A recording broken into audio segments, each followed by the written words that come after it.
আপনারা দেখছেন বার্তা এক নজর। অযোধ্যার রাম মন্দির প্রতিষ্ঠার বর্ষপূর্তি উপলক্ষে বালুরঘাটে লক্ষ প্রদীপ প্রজ্বলন।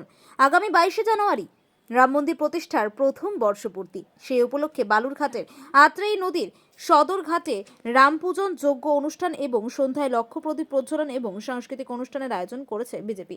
মূলত বালুরঘাটের সাংসদ, কেন্দ্রীয় প্রতিমন্ত্রী তথা বিজেপির রাজ্য সভাপতি সুকান্ত মজুমদারের উদ্যোগে দক্ষিণ দিনাজপুর জেলা বিজেপির পক্ষ থেকে রামলালার পূজন এবং সন্ধ্যা আরতির আয়োজন করা হয়েছে। অনুষ্ঠানের চমক হিসেবে থাকছে লক্ষ প্রদীপ প্রজ্বলন। 22শে জানুয়ারি লক্ষ প্রদীপ প্রজ্বলন উপলক্ষে ইতিমধ্যে চূড়ান্ত প্রস্তুতি শুরু হয়ে গিয়েছে আত্রেই নদীর সদর ঘাটে।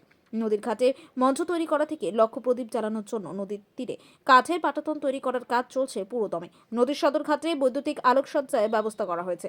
চলছে ঘাট সংস্কারের কাজ। বালুরঘাট শহর সহ জেলার বিভিন্ন স্থানে অনুষ্ঠানের প্রচার ফ্লেক্স টাঙানো হয়েছে। চলছে মাইকিং। বালুরঘাটের সাংসদ তথা বিজেপির রাজ্য সভাপতি সুকান্ত মজুমদার নিজে সামাজিক যোগাযোগের মাধ্যমে রাম মন্দির প্রতিষ্ঠার বর্ষপূর্তি উপলক্ষে জনমত নির্বিশেষে সকলকে আমন্ত্রণ জানিয়েছেন। সুকান্ত মজুমদার, বালুরঘাটের সাংসদ তথা বিজেপির রাজ্য সভাপতি। নমস্কার। আপনারা জানেন যে আগামী 22শে জানুয়ারি রাম মন্দির, অযোধ্যায় যে রাম মন্দির নির্মিত হয়েছে তার রামলালার প্রাণ প্রতিষ্ঠার দিন এবং তার 1 বছর পূর্তি হচ্ছে এবং সেই 1 বছর উপলক্ষে গতবারের মতো এবারও পুণ্যতোয়া আত্রেয়ীর পাড়ে আমরা 1 লক্ষ প্রদীপ জ্বালানোর সিদ্ধান্ত নিয়েছি। গতবারও আমরা জ্বালিয়েছিলাম, সকলে মিলে জ্বালিয়েছিলাম।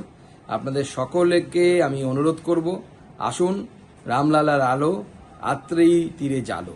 এই মন্ত্র নিয়ে আমরা আত্রেয়ীর তীরে বালুরঘাট শহরে 1 লক্ষ প্রদীপ জ্বালাই এবং তার সাথে থাকছে আরও চমক, আরও নতুন কিছু। আসুন, সবার সাথে দেখা হবে। আমিও থাকবো, আপনারাও আসুন।